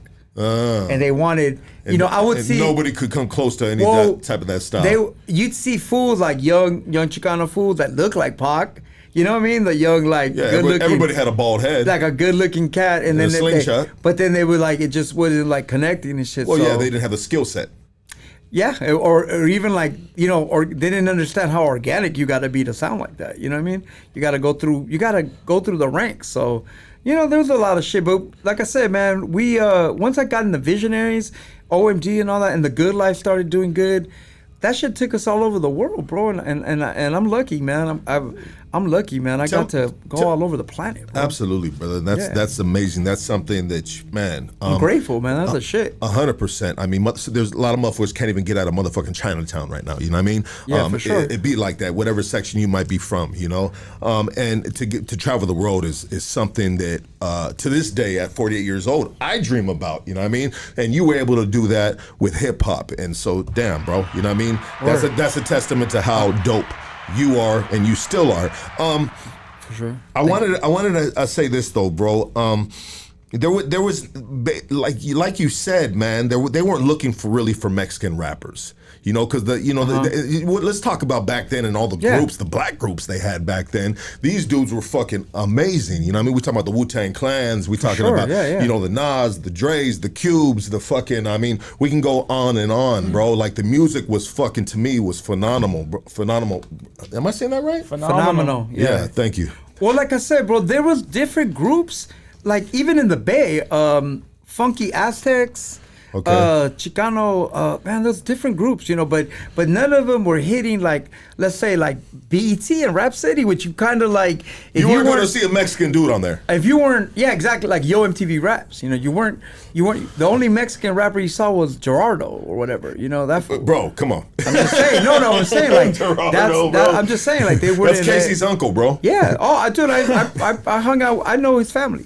Oh, right? Oh yeah, they were out there in the IE and shit. I've partied out there with the barbecue, the whole nine. Yeah, Gerardo used to breastfeed Casey when he was a baby, bro. Yeah. Oh yeah, I know one of his nieces, bro. She was hella cool. Family out there. I've been out there. That's what's They're up, hella bro. cool. No, but I'm saying talking like, shit. I just remember what that dude looked like, I'm bro. just keeping. I can't even remember his music. I just remember what he looked like, I'm bro. just keeping it funky. You know what I mean? But yeah, dude, I didn't. You know, proper those. Like I said, Frost Lighter, Shit Brown, Proper Those, Rhyme Poetic Mafia, certain little things. But yeah, you never really seen, you know, Brownside. When I worked at Roofless, right when Brownside was out, Easy died. Yeah. And Easy was the big champion for Brownside, you know? Yes. And like they were tight, you know what I mean? You know, the Toker and all them dudes, you know? Yeah. They were tight. And so it was like that, you know, I just saw that from a outsider's point of view of the promoter kid. But regardless, like Easy passed, so that kind of did what it did, and you know all the the politics of the day. To me, it wasn't until you talk about Psycho Rome. To me, it wasn't until Cypress Hill, you know, because Cypress Hill even helped out Psycho Rome, you know, and so like Cypress Hill was the big. To me, Cypress was like that moment of like that. This is universally incredible, and Cypress Hill just to me was like everything. And to me, like once I saw Cypress, House of Pain, Funk Dubious, and then later on, you know, they picked up Jack and Duke, and they did incredible shit. That you know that was amazing. You know what I mean? And so it opened the doors for a lot of shit. I think like this. I remember back in the '90s, and I'll say towards like the middle of the '90s when I started getting familiar with Psycho Realm. Once we seen Cypress Hill bring Psycho Realm out, then I said, all right, Cypress Hill is the path to success. In other words, potentially a gatekeeper for the homies to, this is the dude you need to get at to potentially get in the game on, on a respectable level, right? Yeah. Like he's going to give you, if you get the cosign from him, you get the alley-oop from him, you have a potential of making it. It didn't seem like there was too many other cats besides Cypress Hill that can potentially give you that opportunity. Right. And I mean, well, if you think about it, House of Pain, Funk Dubious, the Hooligans. Okay. And even there was groups that were smaller that got like Wolfpack. And bro, by far, bro, you are way more educated in this, this than I am. But they didn't know. But what I'm saying is, you putting me up, you teaching me at the same time. No, but bro. what I'm saying is like those Cypress is like they were really obviously they're huge, and the whole world loves them, you know. But what I meant was like sound quality. And artistic, like the record is just amazing. It's a classic. Like it was like, it was almost, in a different way, like America's Most Wanted, a different way, Give me that soda in the fridge, Jim. You know what I mean? A different, like a classic, On the door. It was the first real, like to me, it was like a classic. The 2-liter, though. And so that to me, that was a turning point, but yeah, there definitely wasn't a lot of opportunity for like Chicano rappers other than being like, there was another world, bro. Even going into the Frost and the Slow Pain and the Chicano rap, the lowrider rap, that became its own market. And they were like, well, fuck yeah, we do our own thing, and we only do our shit at car shows and our shit. And they, so they created another subgenre that me and, personally, me and Danny, they tried to give us a chance. I remember different promoters being like, I booked you because somebody told me you're dope, and because you guys are called, your name is 2Mex, but I didn't really expect to hear what y'all rapping about, Yeah. Me and Danny are on shrooms, fool, rapping about space and time and shit. Yeah. And, all kinds of wild shit. And they were like, what? You know what I mean? Like, what? You know what I mean? Like, it didn't relate, It wasn't like this was even before, Psycho Realm was even in its own street way on street shit. Me and Danny were a little more ethereal, than street shit, and we were just over here trying to do some other shit, You guys were on some deep hip hop shit, man. We just were, man. We were all into trying to I got really into Illuminatiism and all that dark shit, and I let that absorb me a little. But then it just made me read, bro. It made me read and want to learn about shit. I started learning politics and it's funny, man. I learned politics from football, bro. Remember how you would watch football on a Sunday, right? 10 a.m. is the game, right? Yeah. Game's at 10. What's on before football? The NFL Today, right? At 9:30. What's on before that, bro? It would be Meet the Press and the McLaughlin Group, that white show, talking about politics. My ass would wake up wanting to watch football, but now it's 8, so now I'm watching this shit. And I was like, what the fuck are they talking about? And so I would watch it every Sunday and starting to understand what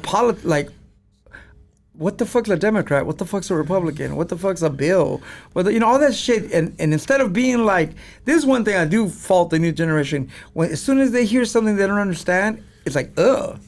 Yeah. Ugh, I don't know what you're talking about. Ugh, fuck that shit. Here comes the memes. It's lame. Yeah, it's lame or whatever. Well, it's to me, I was the opposite. Well, what the fuck are they talking about? I want to know. So let me learn. Even if I'm not getting it quick, it's okay that you don't get shit right off the top. Yeah. Learn it. You know what I mean? Go the hard way, I ended up going to, ditching college. I used to go to the airport and go listen to David Icke and those fools talk about the reptilians and all that shit. Shapeshifters. Yeah, all that shit, And I used to be I'm going to go check that shit out at the fucking... I started reading books, In fact, you want to talk about prison, bro? My connection to prison is crazy because the reason I got into the New World Order was because my best friend Memo, rest in peace, his brother Beanie, who did time, one day came out of prison with this videotape. Remember when videotapes used to get dubbed over so much they started disintegrating? Yeah. This was a 30 generation copy of William Cooper from the Behold the Pale Horse. Let's go. Talking about, this was at a college, the New World Order and the dollar and the I and the dollar and And so many rap songs as well. Bro, but that's how I learned, because my homie went to prison and he brought back this thing, brought it to my dad's house and was like, watch this shit. You have to watch this shit. And I watched it, and dude, that was an intellectual homie getting out of prison. I absorbed it. Now he was the fucking homie with the trust no bitch on his ear, bro. Yeah, his heart's been broken too many times, so now he's searching for other truth. I mean, he got enlightened, In fact, no, absolutely. Yeah. But I'm saying, I took it and ran with it. I started reading books, started what the fuck, started going checking out lectures and shit, this is before the internet, and so I'm just I just absorb shit, man. I'm really into reading. When I hear words that I don't understand, some white words, white people words, white language, I want to know what the fuck it means, and what it means. Well, I you know what I mean? I got an album out that I put out a couple years ago that no one understands. It's called Operation Dark Winter December. Operation Dark Winter December was the first version of COVID. Did you I talk about it on there. Did you do it before COVID? Yeah. No, it was after COVID. No, it was this shit. Operation Dark Winter December happened in 2003. Okay. So I'm talking about shit like that back then, or you talk about shit I hear a phrase and I want to know what it means, bro. Some complicated shit. What the fuck does dead hand control mean? Dead hand control means when you're the president and you're about to leave, you only have certain control over certain things. You can no longer use the helicopter or what. Stupid shit like that. But I want to know. So I was always looking to, when I hear some white people shit or some British shit or some whatever shit, I'd be like, what the fuck does it mean? I'd go learn. Or in politics, what the fuck does that mean? And so that's why I got into that. And it made my verbiage, it made my, my vocabulary a little more than what's up, you know what I mean? Yeah. Especially listening to white, bro. I was so mixed up, bro. You're talking to a Mexican growing up in a black neighborhood, listening to K-Rock, white people shit. I love K-Rock. Yeah, me too. But hip hop, growing up watching MTV, white shit, and BET. So it's you're getting everything, bro. And what's funny is you breaking that down in a past state of mind. You know what I mean? Because now everything is it's normal, it's integrated naturally, right? Dude, but back then it was it was categorized like that. Who don't have a girlfriend that's not your race now? I mean, you know what I mean? It's like your flay. That's people's shit now, you know? Like, I only date white girls, I only date black girls, I only date, you know? Well, I took it to the next level, bro. You know? I said, fuck all the races. I'm dating, I got a dwarf now. I'm with a dwarf, bro. Oh, shit. Yeah, bro. Hey, you know what? I one homie had a chance to sleep with a dwarf once, and we debated that shit, and everybody was like, do it. And then he didn't do it at the last minute. He was like right there, like, the dwarf's right there for me to take home. And we're like, me and my homie Pablo were like, do it.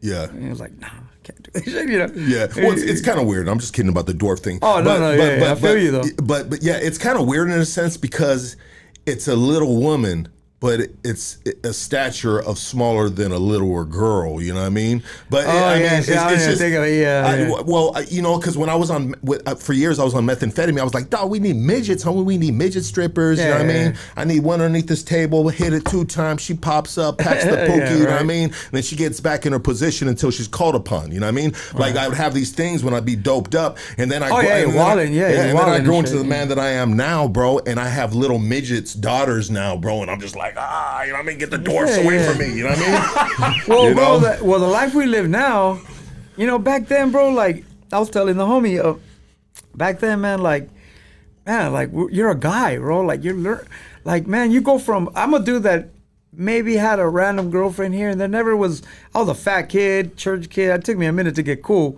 And even when I was rapping, bro, I never was someone that dated a gang of women until I started rapping, bro. And as a man, when you get that temptation, when all of a sudden you go from like, maybe I date a girl here and there to like, oh shit, I got a girlfriend in El Paso, Seattle, fucking LA, you know, and all that. And you just, you fall to that. We all fall short in the eyes of God sometimes, bro, you know what I mean? But you have to get to learn that shit. You gotta, like, that debauchery or whatever, that time that you might go through that shit. I went through that shit for sure, bro. I am not an angel. So how was it from going basically to no pussy to an abundance of fruit on the tree? Well, it was more of like, I think it's more about learning for yourself, not to be a pimp or nothing like that, but to understand women. You have to get to that one point. You know, I always was the nice guy. I was the nice fat boy that all my best friends were the good looking fools with the hot bitches, right? I had a homie that always got all the fine bitches, right? Yeah. And I had homies that would treat women like, you know, like treat them like shit. And I'm over here in Mr. Nice Guy and shit, driving around, you know, doing simping and shit. For real, homie, I keep it real. Yeah. And I was like, and I would see the homies treat, you know, telling me like, you got to treat them like this. I swear to God, there was a happy medium. It took one day for me to have someone that I didn't care about, and seeing that they wouldn't leave me alone, I got it finally. I was like, there is kind of a medium, you know? So was that the first time you slapped the bitch? No, I mean, it depends on you know, I say it depends on the woman, because some women push you to some limits that you're like, I didn't know that was, you know. I didn't know I had that backhand in me. Or not even in that way, but some women like to get fucking, you know. Smacked. Yeah, bro. And they don't respond because of whatever trauma or whatever the fuck the way they grew up. Yeah. That's the way the only way they fucking respond is some shit. So I've met people that I dated that I was like, I'm not going that route, but that's what makes you happy, or that's what you need, you know? You know what I mean? So you got to find that happy medium of like having confidence, bro. I realize that I don't give a fuck how ugly or how rich or poor you are. It's all about confidence. Exactly. And it's all about having, you know, you got to have respect and also just be confident and be a man. You got to be like, yo, we're going to go out Friday, 7, I'll be there. Fucking, you know, whatever, bro. And have, you know, do your thing, man. Like, I never went out. I remember me and my homie when we were so into making sure that we had money when we dated, that we had this $100 bill that we would pass back and forth to each other. And be like, hey, you know, Friday I'm gonna go out with old Darlene and shit. Let me get that 100, fool, in case I need it. And then it'd be like, you know, at some point, even if you use it, you gotta replace it. Yeah. And then be like, oh yeah, fool, in 2 Fridays, I'm taking old girl out, fool, so I need the 100. And so that's how we and my homie would do. Always try to keep 100 so you always had it covered, you know what I mean? That's tight, bro. You know, because we're poor shit. I'm telling you, man, I grew up in an apartment, you know, with my parents, and I always, even when I moved out on my own, bro, I lived in apartments with homies, and we would have problems paying the bills, and, you know, going through all that shit, you know? So you've experienced the struggling artist stages of life. Has there been any, besides traveling the country? And I'd like to get into maybe if you can share a couple stories traveling the country. But was there any real high points in your career doing music? Oh yeah, man. I mean, I have a lot of I'm talking goals, in regards to money, bro. Money? Yeah. Yeah, I'll tell you this much, bro. And once not again, struggling and everything is no, good. no. I'm gonna keep it real, bro. Me as much just like I wouldn't say everybody else, but bro, I've blown through mad though, and there's times that I would be, bro. There'd be times in the same 5 months where the tour's over. And I'm sitting on a bed with 35 racks, which is a lot for me. Hell yeah. For me, homie. I hustled my ass off, did a bunch of shows, sold merch, did whatever. And fuck, bro, 3-4 months later, I don't got nothing for a sandwich, homie. You know what I mean? Because you run through it, or you spend it, or your people need it, or you need it, or, depending on when we're up, everybody's up. Yes, exactly. Get me? And when we're down, I'm like, like when a woman, bro, I've dated a lot of women in my life. If you date me, you don't pay for shit. Ever. You never pay for shit. But I'm going to pay for a meal 100 times. But if I ever am short, baby, buy me a steak. Because I paid, I bought you 100 steaks. Yeah. So I have no problem telling my brother to get me something. Yeah. You get me? Because I as a man, I'm trying to pay for everything. But if I'm ever short, I have no problem being like, hey, blah, blah, blah, blah, and shit, you know what I mean? So I always was like, that's the way I was with shit. But I had my ups and downs, bro. I feel like you don't even, honestly, bro, I feel like you ain't, you ain't lived until you blew a fucking million, bro. You know what I mean? Like, until you kind of went through a mill, bro, and then you try to spend the rest of your life trying to get that second mill, and keep it, you know? The first mill, you might go through that shit. I used to get record deals, not big ass record deals, but back then, 20 grand, 18 grand, give your producer some money and keep the rest and fucking fool. The moment I got that money, I was going to Vegas. I'm out. You know what I mean? Like, we used to do crazy shit, bro. We would get money for a record deal and just take off for a month. And then be like, when the money runs out, we're like, oh yeah, let's go back and make that record. You know what I'm saying? Yeah. Even in Europe, bro, we a couple times I went out to Europe with my little crew out there. Shout out to my boy Pixter Foundation. These cats I used to go out there, my DJs out there drove us around. We go do 20 shows, 20 shows, and now we're in Paris. The tour's over, and we got a little flat in Paris, and now I got, 10 grand, 15 grand. Why go home? I'm gonna live out there. Like, fuck it, let's just stay out here until... And then we stay out there like... Till the money runs out. Well, let's do songs with fools. Yeah. You know what I mean? Let's go do... What can we do, fool? Get a couple extra shows. Get some fucking songs with some fools. I'm the king of collabs doing shit with fools. And I was like, and then, yeah, when the money runs low, bro. But let me tell you, that's the way it was in the old days with the famous painters. With Moriart, and Basquiat.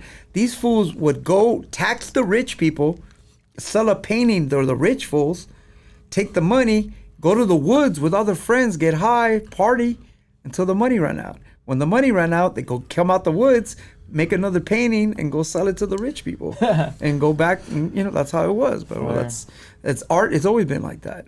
It's always been like you squander that shit. One of my little side groups with my boy K-Born, we call ourselves the Fortune Blowers. Because we used to blow fortunes, bro. We used to, dude, I spent a lot of money, not to touch on Rhymefest, because Rhymefest has nothing to do with my personal. Before I clicked up with Rhymefest, I used to throw my own shows all the time, me. And bro, I lost mad though. I've even lost money from people. Like I had a couple people that invested a G or two, through 2-3 G's in shows and lost money. And then I was like, what the fuck do I do? I learned lessons, bro. I learned throwing shows. It's like I've lost mad G's throwing shows in the name of hip hop. You know what I mean? And what would be like one of the reasons why you'd lose money on one of these shows? Because I try to throw a show Halloween weekend and motherfuckers partying, so they don't you got to learn not to throw shows in October because every weekend in October is Halloween now. Am I right? Okay. Yeah. Right? Yeah. All 4 weekends. Yeah. So you're like, I got my wife's work party, my work party, whatever. So it was like, or I'll tell you another lesson I learned big time, bro. I threw a show in Pomona, and I booked Shapeshifters, Bus Driver, Visionaries, and then I booked Razzcazz, Beatnuts, Camp Below, groups that I fucking love. Man, come to, sometimes you learn that the fans at that particular show on that particular day just wanted to see the homies that would have played for free. Yeah. And then you're like, damn, I spent a couple G's. And I love the Beatnuts, fool, and I love Razzcazz. I love Chino XL. I love those dudes. And then you realize, like, Rest in peace. Oh, fuck yeah, man. That Chino XL. Man, that brother, man. I love that brother, man. I'm a biggest fan of that brother, bro. He, man, it's crazy. I know, we all know what happened to him. And what happened to him, bro? I just heard suicide. Was it suicide? I mean, that's I don't know, but Okay. that's what I heard. I don't want to put misinformation out. Yeah, I've heard that kind of stuff. But that to me, bro, I'm gonna tell you a quick story about Chino. I put out a record called "Suffer in Style," and the cover of the record is a Louis Vuitton noose, right? Because it's "Suffer in Style," right? Yeah. So the noose is Louis Vuitton, right? I like it. So yeah. if that was the cover of the album. Before anybody knew what it was, the day I had that artwork, I posted it online. Immediately, Chino XL called me. You all right, bro? And I go, why? What's up? He was like, because I see you posted like a noose. And he thought about me, bro. Like, are you okay? You're a real dude. Like, I'm saying, bro. And Yeah. you know what I mean? And I thought that. And I was like, so, always have a lot of respect for him and shit. In fact, bro, the day that I heard he passed, it was crazy. The moment he passed, bro, that I heard, Cholo called me as I was going into open heart surgery, bro. Wow. I was getting a open. I was there with my family and all my friends, motherfuckers giving me rocks and good luck crystals and all that shit. You know what I mean? Yeah. Everybody crying. I'm about to like go through the surgery of my life, and Danny goes, "Fuck, Chino passed," and we didn't know what happened, but he was like, Chino passed, and all I could think about was, he's so buff. He's so like built, he's held, Yeah, he was swole. And I was like, and I thought to myself, my out of shape ass is about to get cut open. That fucking, because in the last year or two, bro, a couple of my homies died that were like fools with six packs and healthy fools, Nice glutes. Maybe they drank. Did they get the jab? Well, I don't know, bro, but maybe they drank beer, maybe they smoke weed or whatever, or whatever they do. But they were healthy, bro, and they died. And so I have that every time one of my homies passes that younger than me. I'm always like, fuck, bro, I'm over here on like motherfucker with one leg and fucking, going through my shit. Like, so I remember specifically when I heard Chino pass, I was going into surgery and all I could think about was like, fuck, Chino died? Like, he's so healthy to me, I thought, because I don't really know him like that, the day to day. Yeah. But no, I love that brother. You didn't know the details of how he passed. But I love that dude, and I'm one of his biggest fans, bro. The first X amount of years that I knew him, that fool used to hate that I would be at a show with him, like, do no complex. I'd be yelling out difficult songs and shit, and he would be like, I'm not doing that shit, bro. And I'm like, do that shit, Yeah. And then one day, and then he wouldn't do it, and then he'd look at me and be like, he just hit one line. Yeah. Just to make me feel happy, Yeah. He'd be like, I was selecting credit card this morning while you were selecting which credit card to pay for the bitch's break, whatever. And I'd be like, like he was always like, he was conscious that I was a big fan, bro. I'm a big fan. I think he's one of the greatest lyricists. I think he's an amazing lyricist, bro. He's I listened to his last record, bro, and the darkness, and I hear it in him, bro, and I was just like, man, he definitely was going through some shit, Wow. So he's what in was a better the name of that place. record? I'd like to. Something like Darkness and Other Colors or some Wow. shit like that. It was, Yeah. He had a crazy song about his mom finding out it's not his mom, and crazy deep shit, bro. It was dope. I was like, damn. I mean, he's an amazing lyricist, bro. You never know what somebody's going through. Yeah, bro. I'm telling you. Yeah, you know what I mean? It's I love him, bro. I think about him sometimes.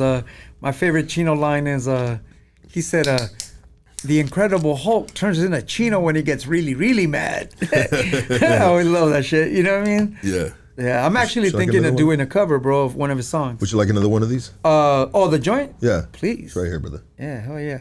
Your eyesight's not too good, huh? Not in the because we got lights. Yeah. I'm good, but in the dark, like I'm definitely Mr. Magoo, bro. I'm like, I've been getting I'm legally blind, but I've been getting my eyesight slowly coming back little by little, bro. I've been taking eye injections, and I've been taking this shit called Jimarito honey. Okay. It's a honey, bro. It's expensive. It's like a little jar, like $60, and I just be buying those motherfuckers by 3 at a time. and it's like you pour it in your eyes or you put it in your tongue, and I swear to God, bro, it's been clearing up whatever the fuck, like plaque. You get, I guess we all have a bunch of fucking shit in our parasites and microplastics and all kinds of shit in us from the food, you know? And so it's all like plaque in your eyes and. So, you take oregano pills, bro. Get the parasites. all that out of shit, you. bro. I Yeah. pumpkin seeds. You know, Yeah. But the thing is, when you detox, bro, you gotta have the time to be home, bro. To be shitting your brains out for a week. You know. I try to do it at least 3 times a week, Yeah, bro. yeah, I'll be shit yeah. on the side of a freeway, bro. You know what I mean? In a lunch bucket, bro. Bro, I'm one of those dudes that used to like to pull over on the way to Vegas. Like, I gotta take a shit in the desert and shit. You know what I mean? Like, oh yeah, bro. I'll And take then a it shit just anywhere, became bro. a ritual thing to do every time I go to Vegas, right? Yeah, for sure. Even But- if I ain't got a shit, I got to shit because Oh, if not, yeah. I'm gonna lose money in Vegas. Yeah, man, I love Vegas, bro. You know, but yeah, bro. You know, going back to Chino, but yeah, just to touch on him, but yeah, bro, I'm a big fan, and that's everybody goes through this shit, bro, for real, bro. And we're getting older, bro, and a lot of fools are dying, bro. And I always just count my blessings every day. If you notice online, every day I say like a prayer where I name like 40 people. I got like a circle of prayers of my tightest people where I throw them out every day. Even women. I have a whole section of women that mean a lot to me, whether it was my lady now, my ex-lady, whatever, fool, you know what I mean? Man, you praying for ex-females. You are a nice Homie, guy, bro. some of my best friends are my ex-ladies, bro. You know what I mean? Oh, absolutely, It's all love, bro. man. I ain't tripping. Some of them. I'm just an asshole. Oh yeah, bro. no. You know what I I'm mean? saying like I'll be like, God, hey, you know what? then, Fuck and then that some of them, bitch. and then some of them, bro. I don't ever want to see them again, bro. Absolutely. They, you know what I mean? They'll fucking haunt your dreams, bro. Yeah. saying? You know what? I want to take a quick break. I want to pay sure. some bills, and then I'd like to get into open heart surgery. Yeah, for sure. Okay. Yeah, pass me Hey, that lighter. It's right there in Yep, front yep. of you, Oh brother. yeah, but yeah, let's do it. Oh yeah, I feel it. Okay. Oh, this is My so much dog, shit. man. But yeah, man, let me know. Oh yeah, see it, bam. Shout out to my boy Shady Boy, man. Shady Boy just sent me a text right now. That was the dude I listened to his episode, right? It was the dude. Maybe he said, "What's good, champ? I just wanted to send my Yeah. love watching the 2Mex interview right now." Yeah. Shout out to Shady Boy. Shout out to Shady Boy Shady Boy. and YB got a fucking.